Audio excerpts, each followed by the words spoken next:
Keta is the matrix, the root of Catholicism in the entire Volta Oti region, stretching to eastern region and even Greater Accra.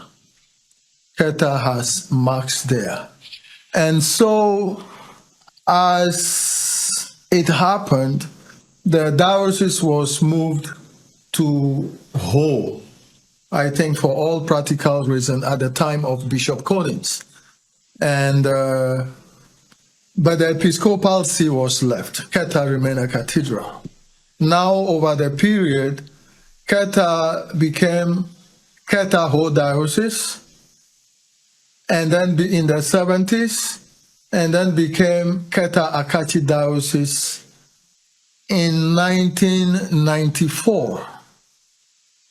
And so the bishop now has a new cathedral at Akachi, where his episcopal see resides, and that is his cathedral. But Keta cannot be left out as the original cathedral, and so is co-cathedral, cathedral with the current cathedral. It's a cathedral with the current cathedral. Please, Father, what was Keta then before the arrival of the missionaries? How was Keta? At a certain epoch in world history, the European explorers started going out to discover new worlds. Well, they came to Africa too. And the Portuguese came to Keta and started trade. And in fact, they started building a fort. Then the Dutch came and took their place. After the Dutch, the Danes came. There was a period, they said the Danes bombarded Keta. So you see it's a war situation to take over trade and to rule. Just as the British will also come afterwards to take over. Keta had a fort with the explorers, and trade was ongoing. Keta had a seaport for ships to bring goods and take out goods, including humans from here to Europe and America. So trade and commerce was a big thing. And what do you think they are selling apart from the human beings? The human beings must be arrested to be sold. So they were buying humans. Our own people were arresting their own, warring with their own to sell. And it was a big business. And Keta became a commercial center, a trade center. Trade was going on, everybody trading. And this brought about specific dotted spots as trade centers along the coast. And then also into the interior, the hinterland.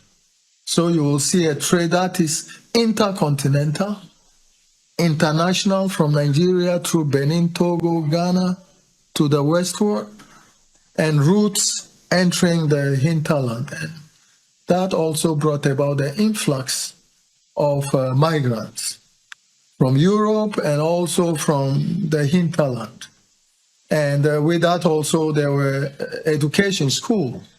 And therefore, Keta became a center and was quickly getting urbanized.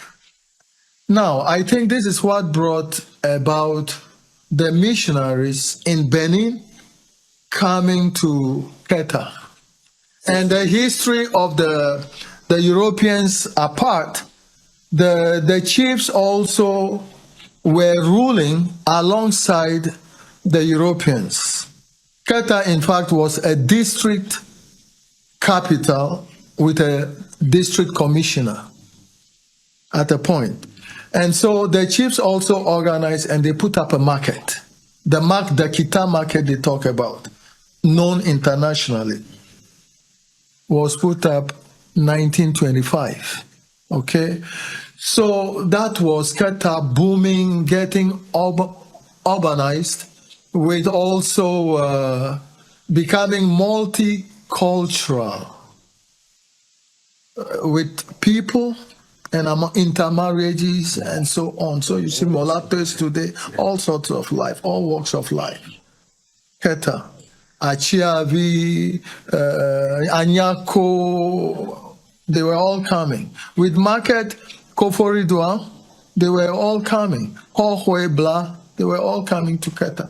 In fact, I remember even the sisters in Lomé, Togo, do their marketing in Keta. So that was what the feel was like around that time before the missionaries visited. Shop and story building, residences, big residence places, and so on. So this prefect of Dahomey Prefecture visited Keta. His name is Joseph Lecron. He came to Keta and then saw the place and decided to send 2 priests to Keta. And the 2 priests were Father Michael Wade, W-A-D-E, the superior, and Father Jean-Baptiste Touet. That was in 1890. 1890 already. But before then, the Ame Zion Church, I think, is it Africa Methodist Episcopal Zion Church, were already in Keta 1870s. The EP Church, Presbyterian from Bremen, were also in Keta before Catholic Church was arriving in 1890. Yeah, with these 2 priests starting missionary work.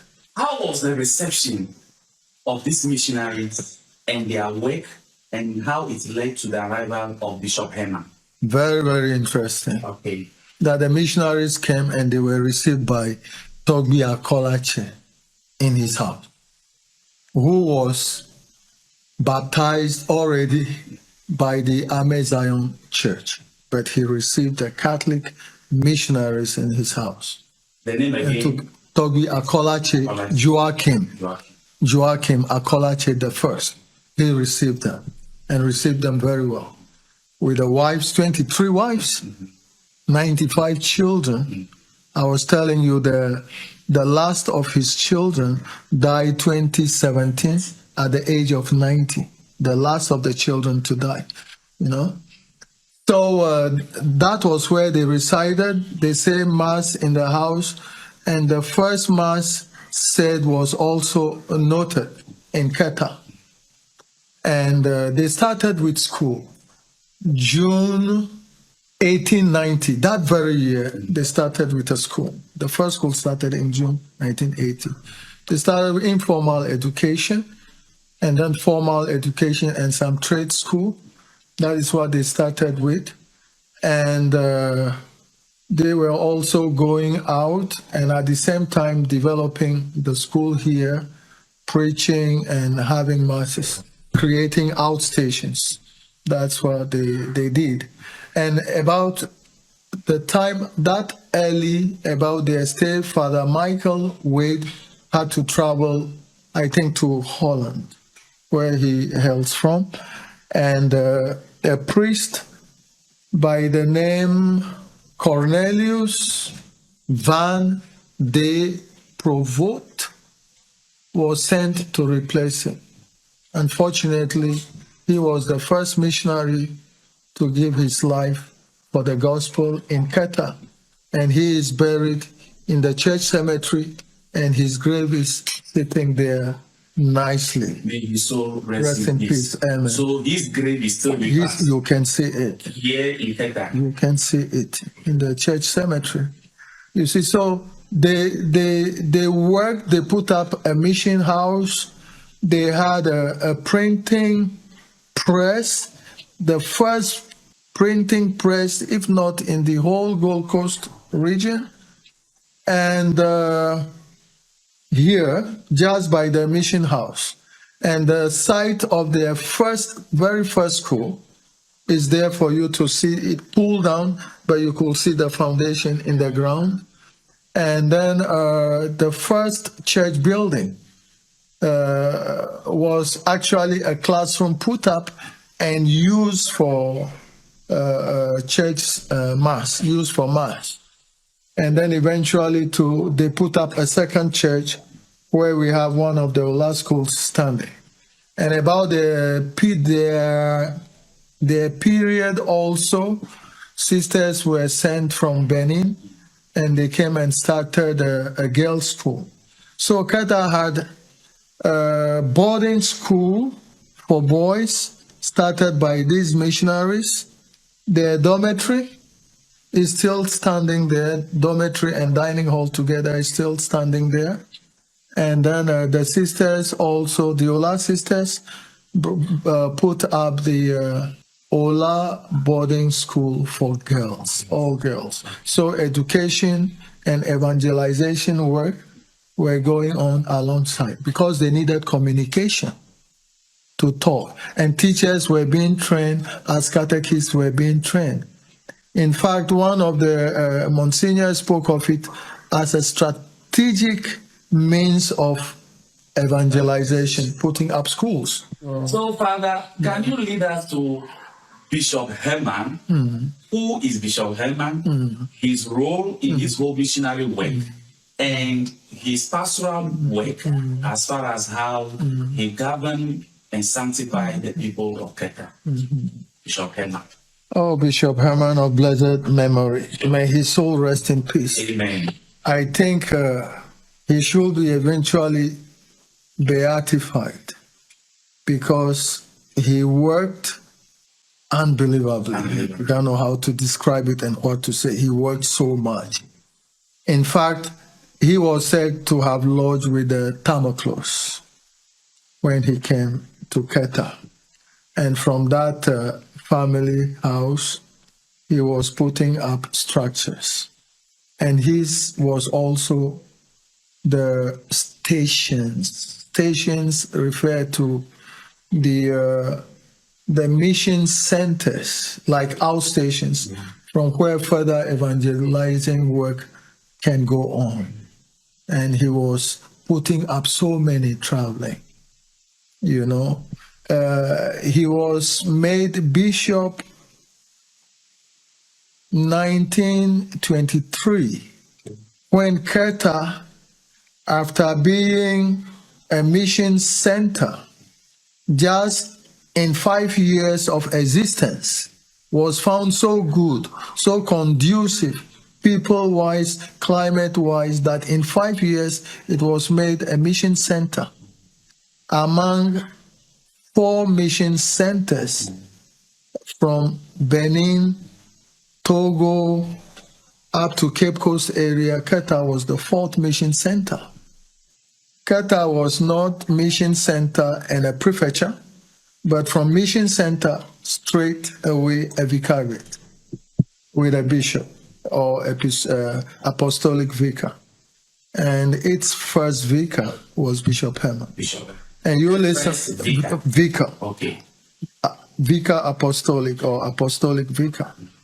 For this, Keta was not yet a diocese, but that's the rank, apostolic vicar, which comes after prefecture. Okay. So Bishop Herman was given a territory, huge, you can imagine. How big was his territory? Stretching to Upper Volta, northern Ghana, through northern Ghana to Upper Volta, from Keta here, the sea here. Yeah. Yeah. That's how fast his territory was. How long? How long? It was. And you know, concerning Burkina Faso area. the current Burkina Faso used to be called Upper Volta, nationally called Upper Volta. Latitude even given, latitude 11.8 degrees. Okay. That was the end northward. Okay. Then the sea, the Atlantic Ocean here, The one here, you can see it. To the east, Togo, I think then French Togo. And then to the west, the Volta. It's always a borderline, you know. So that was the length and breadth of the diocese. There was no cars, no motorbike. Some chiefs were privileged to use the caravan, the cart pulled by a horse. I learned, was using a bicycle. And he used the bicycle and he walked. Internally, in the southern sector here, further north with a bicycle, to Ho, Hochweden, Bla. And that's how he got in touch with the Lodonu, Bishop Lodonu family in Atabu, Bla, Bibla, there. Further to Ketekrachi and beyond, he went. And so you imagine the distance he is traveling and creating mission centers. Pando, Bla, Hoden were within the Togo territory. And Keta and Danu, the Gold Coast territory. But ecclesiastic-wise, all within the one vicariate, and he went there. He put up so many infrastructures here. Yes, you will see Keta and Jelukope and even Angloga, and the infrastructure style will reveal to you the owner of the building. You know, the heavy pillars and size of pillars will tell you. And so he created more and more mission stations. And then institution-wise, the schools, you know. And then while a bishop, his office was in Keta. He put up this cathedral 1928 in Keta. And just before the cathedral, 1927, he put up a classroom. And I don't really understand yet why the classroom is always 3 rooms classroom block. You know, Anglican the same, you know, and here the same. And his office was here, his cathedral was here, his residence was at Jelukope. Yeah. And I think he had other priests with him working from his residence.